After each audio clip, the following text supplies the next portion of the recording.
Hey guys, this is basically a quick tour of a mining pool for you guys just getting started in Feathercoin mining. On the list below is a list of mining pools that you can register for. You can pick any one you want. I'm just going to show you around the D2 mining pool. All of them look almost exactly the same, so anything I show you in this pool is basically applicable to any of the other pools on the list. Just a little warning, well, not really a warning, just a note. Most of these mining pools are set to cut off registration when they've achieved 40% of the total hash rate of the Feathercoin network. That's just to prevent any 51% malicious attacks for safety.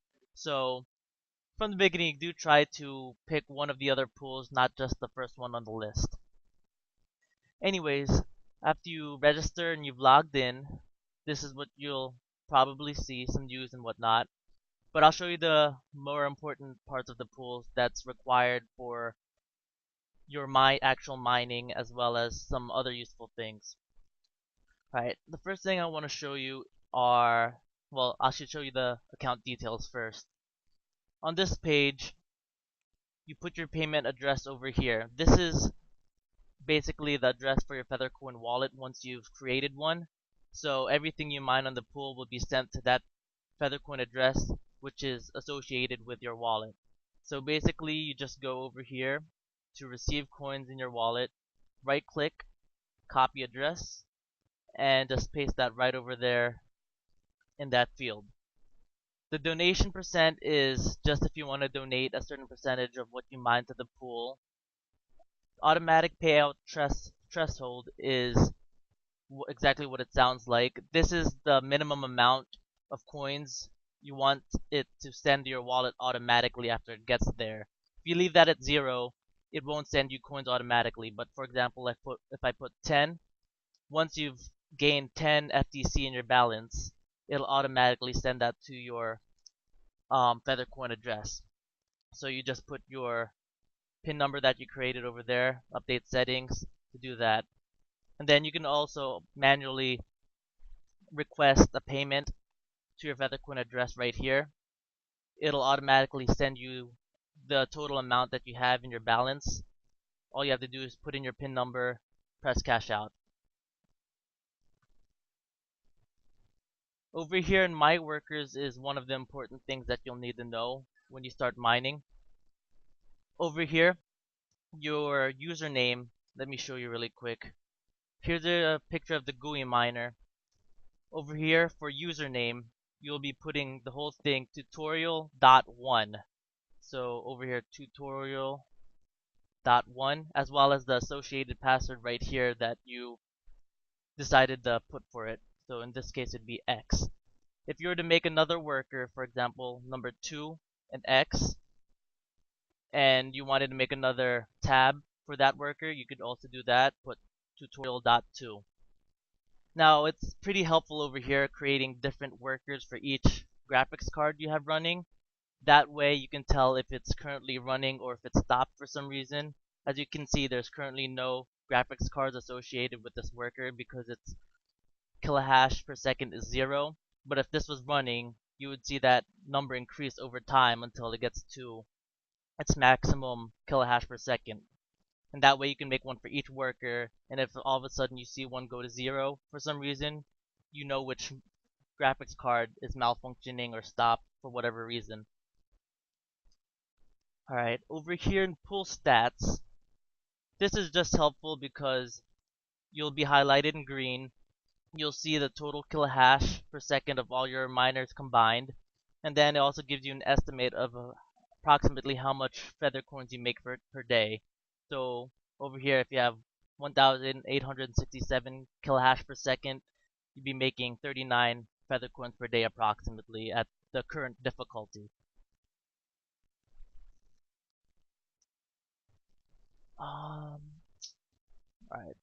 Oh, over here, if you go to getting started, this tab right here, or in some other pools, it'd be under help and then getting started. But anyways, this gives you the configuration information for your mining program. I'm sure that the videos below showing how to get started with mining. We'll also go through this again. But just to show you right now while we're here, if I show you GUI Miner again, it asks you for the host. The host will be this right here, the URL. So you just copy that, and then you paste that over here in the host. The port number is also given over here on this page right here, and then you put that right there. Oops.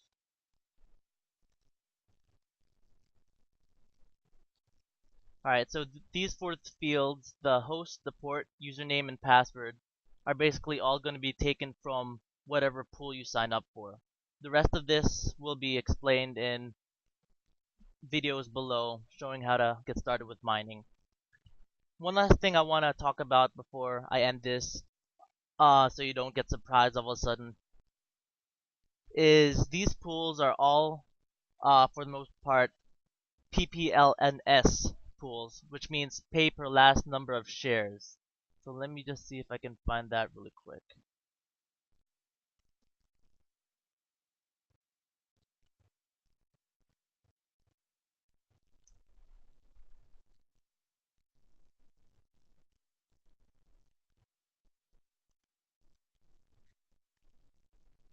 Right, so right here, this explains pay per last number of shares. You can read through this, but basically, instead of getting the amount that you've earned right away, so let's say you're getting a total of 100 per day, and you get paid out 10 times per day. On the first day, you're not going to get 10 each time you get paid for a total of 100 in the first day. What happens, it's kind of a bell curve going like this. So when you first start, it starts a little slow. So instead of getting automatically getting 10 per payout, you'll get 1 per payout, then 2, then 3, until you get to 10, and then it'll stay there.